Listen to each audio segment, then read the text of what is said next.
Além dos pilares estabelecidos, da importância da criação de uma associação de doentes e do objetivo da remissão clínica, há também a estratégia de modificação da doença. Mas como é que tudo acontece? O que nós fazemos muitas vezes é utilizar numa primeira fase a terapêutica biológica para controlar a doença, estabilizar a função respiratória e depois utilizar a imunoterapia específica como modificador da doença, que isso também é um conceito importante de modificação da doença. Falámos há bocado em remissão clínica e, para além disso, a remissão muitas vezes pode ser subterapêutica ou ser uma remissão sem terapêutica. Qual é que é a diferença? É que separarmos o biológico, se calhar voltam os sintomas. Portanto, o que é que nós utilizamos? A imunoterapia específica para consolidar e, portanto, depois de terminar as terapêuticas, modificar o curso da doença, não terem mais sintomas e então entrarem em remissão clínica sem tratamento.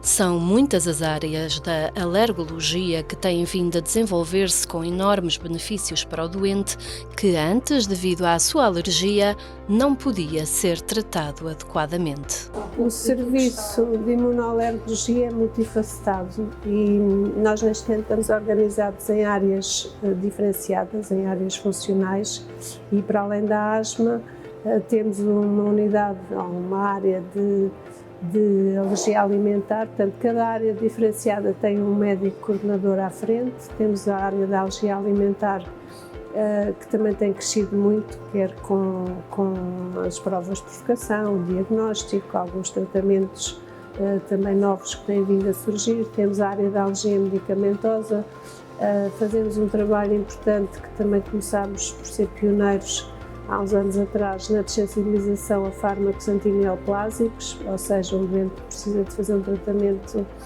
para a sua neoplasia e que reage, é alérgico, nós com protocolos específicos conseguimos fazer em colaboração com o Serviço de Oncologia desensibilizar esse doente e permitir que o doente faça o tratamento. Temos a área da alergia aos venenos de imunópodos, são as abelhas e as vespas, também com desensibilizações e vacinas. Temos a área da rinocinusite crónica, que também temos, no fundo a imunoalergologia é um bocado transversal a várias áreas, não é? Desde a conjuntivite, a rinite, a asma, a pele. E, portanto, temos algumas colaborações depois muito interessantes com a otorrinolaringologia, com a gastroenterologia, com a reumatologia e conseguimos evoluir. Queremos estar sempre a evoluir e estar sempre no top. A evolução provém da investigação, que é um pilar fundamental para que o futuro esteja cada vez mais dentro de cada hospital. Temos a vantagem de estarmos num hospital universitário e, portanto, temos diversos projetos de investigação. Eu também sou investigador principal de algum deles e, portanto, ligados à Faculdade de Medicina da Universidade de Lisboa, ligados ao Instituto de Medicina Molecular, João Lobo Antunes, no campus universitário e, portanto, temos alguns projetos de investigação, teses de doutoramento. A investigação é de facto essencial para que a medicina se mantenha na vanguarda das novas descobertas que nos permitem ir mais longe. Genética e hereditariedade são dois campos onde ainda há muito por desvendar. Eu estou a fazer um projeto de investigação no campo das doenças obstrutivas, em que pesquisamos mutações, também tem alguma componente genética, como nós sabemos, e embora a hereditariedade ainda não esteja completamente determinada, daí ser muito estimulante fazer investigação nesta área. As doenças respiratórias são um mundo pelo que a investigação ajuda a compreender e a abrir caminhos que vão ao encontro das melhores soluções para os doentes. O objetivo é identificar se determinadas mutações encontradas nos doentes podem ou não modificar o comportamento das doenças obstrutivas, nomeadamente a asma, a DPOC e bronquiectasias. Os números falam por si. Nos últimos anos operaram-se mudanças substanciais e os resultados estão à vista. Há muitos asmáticos, há cerca de 7% da população portuguesa tem asma e 5% destes têm asma grave. Eram doentes que andavam um bocado perdidos, um bocado mal controlados, um bocado com péssima qualidade de vida, com internamentos, com crises e, portanto, nós temos conseguido melhorar a qualidade de vida dos doentes, reduzir o número de internamentos, reduzir o número de crises e controlar melhor a doença. E quanto a números internacionais? Números internacionais apontam para prevalências entre os 5% e os 10%, portanto, à volta de 300 mil doentes, se calhar, entre 100 e 300 mil doentes tenham asma grave em Portugal, critérios da asma grave. E esses doentes realmente nós ainda temos noção e temos um registro nacional para termos a noção dos números, que ainda há muitos doentes por diagnosticar. O diagnóstico é de extrema importância, bem como os tratamentos. É por isso que a ULS Santa Maria tem o maior centro de ensaios clínicos, o que também contribui para a inovação deste espaço hospitalar. Uma das grandes valências deste serviço inovador é a equipa, com tudo o que a multidisciplinaridade pode oferecer. Por outro lado, o modelo organizacional e a acessibilidade são ferramentas fundamentais no desenvolvimento de um sistema que favoreça o doente e no qual este serviço aposta. No fundo, o modelo está muito centrado na parte médica da pneumologia e imunoalergologia. Portanto, somos nós que estamos mais com o doente.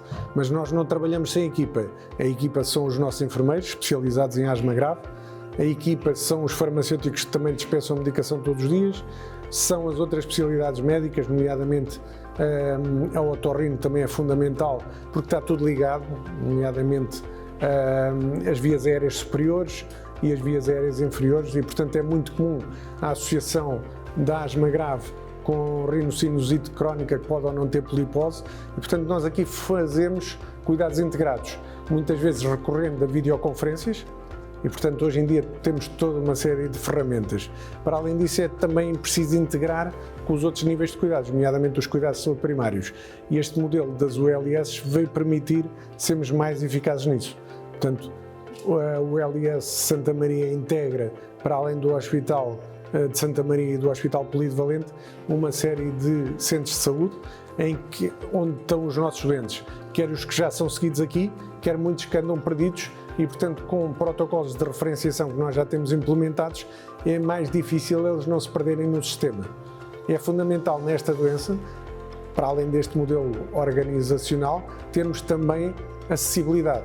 Portanto, dar aos nossos doentes que já estão aqui uma possibilidade de acesso telefónico em caso de alguma exacerbação, um plano personalizado, mas também ter a possibilidade dos nossos colegas da Medicina Geral e Familiar terem um fácil acesso, quer para enviar doentes, segundo esse protocolo de referenciação, quer também para discutir doentes.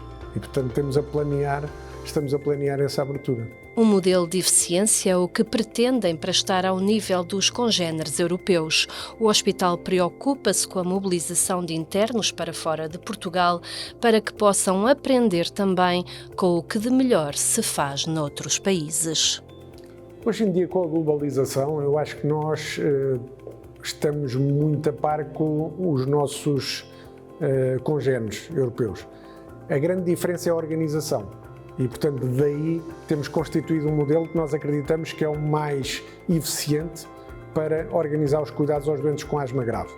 Por outro lado, nós fomentamos também muito que os nossos internos de informação tenham acesso a estágios no estrangeiro, para também termos essa garantia que nós estamos a fazer o melhor e nada como ter a informação lá fora. Portanto, já tivemos internos nossos a fazer formação em Copenhaga, agora vai uma para Londres, Madrid também, e portanto isso é muito importante, esta rede que nos permite mantermos inovação e da qual nos últimos anos eu destaco realmente a terapêutica biológica. A evolução para a medicação biológica e terapêuticas personalizadas nos últimos anos assume-se uma autêntica revolução na asma grave, dando a volta a problemas como o absentismo laboral ou escolar. Também a organização dos cuidados deve ser uma prioridade da tutela para uma melhor perspectiva de vida do doente. Quando eu comecei a trabalhar no início dos anos 2000 nesta área, nós só tínhamos corticoides com muitos efeitos adversos para oferecer a estes doentes. neste momento, nos últimos 10 anos, houve uma revolução nesta área e nós conseguimos realmente modificar a vida destes doentes e eles conseguem ter como objetivo a remissão. E a remissão não é mais do que ficarem sem manifestações da doença. É um caminho, muitas vezes, com alguns contratempos, nomeadamente a acessibilidade a terapêuticas inovadoras, e nós lutamos contra isso todos os dias. E acho que as autoridades regulamentares, nomeadamente o Infarmed, têm que ter muitíssima discussão, não só com as associações de doentes, mas também com os profissionais desta área. Por outro lado, nós temos em Portugal um sistema de saúde alargado. Temos muitos doentes também já na medicina privada e, portanto, mesmo esses doentes têm que ter acesso a estas terapêuticas inovadoras, porque senão o que nós estamos a criar é dois caminhos diferentes e que depois vão ter custos para os que não têm acesso. Portanto, eu acho que fundamental nesta altura a organização dos cuidados à asma grave e acho que a tutela deve ter um papel importante nisso. A organização como unidades como a nossa ou centros de referência, o nome não é importante, eu acho que é importante conseguirmos oferecer e termos uma boa acessibilidade dos doentes com asma grave a cuidados diferenciados e inovadores como nós estamos a oferecer, porque realmente podem modificar a vida dos doentes, não só em termos de custos de saúde, mas também absentismo laboral, menor produtividade no trabalho ou escolar e, portanto, acho que é fundamental lutarmos todos para que os doentes com asma grave tenham melhores perspectivas de vida. Aos poucos o véu vai se abrindo e tudo vai progredindo. É uma parte que ainda está muito por desvendar e hoje em dia, portanto, é justamente nessa área da investigação genética que podemos fazer mais avanços. São avanços surpreendentes, avanços que vão permitir aos nossos filhos uma maior longevidade, livres de doenças outrora nefastas para tantas pessoas e para as quais agora é possível uma medicina personalizada.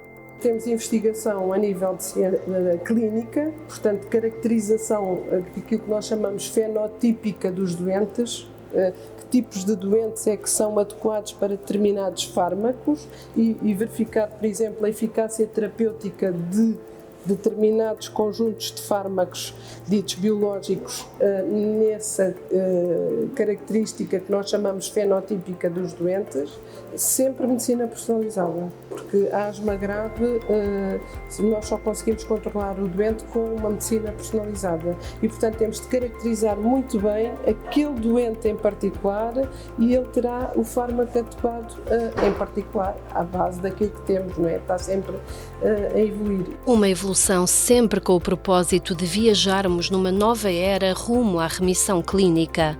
Os últimos anos foram uma autêntica máquina do tempo com transformações que parecem criadas num qualquer filme de ficção científica. Em relação à remissão clínica, ou seja, o desaparecimento dos sintomas, a ausência dos internamentos, esse é que foi o grande, digamos que, motor de impulso ou trigger que fez criar esta unidade multidisciplinar de asma grave. É porque individualmente, quer a pneumologia, quer a imunoalergologia, já estava a haver esses avanços com os novos fármacos. Ao juntarmos o conjunto de doentes e ser partilhado de ambas as especialidades, nós acabamos por ter uma casuística que seria o dobro daquela que teríamos individualmente. Portanto, em pouco tempo conseguimos ganhar a experiência que se calhar só tínhamos no dobro do tempo, porque juntamos as casuísticas das duas especialidades. O trigger que despoltou este serviço e o fez destacar-se dos demais continua a ser aquele clique simples e inteligente que faz nascer uma ideia, com base nas valências de vários saberes que em conjunto criam inovação numa janela sempre aberta para o amanhã.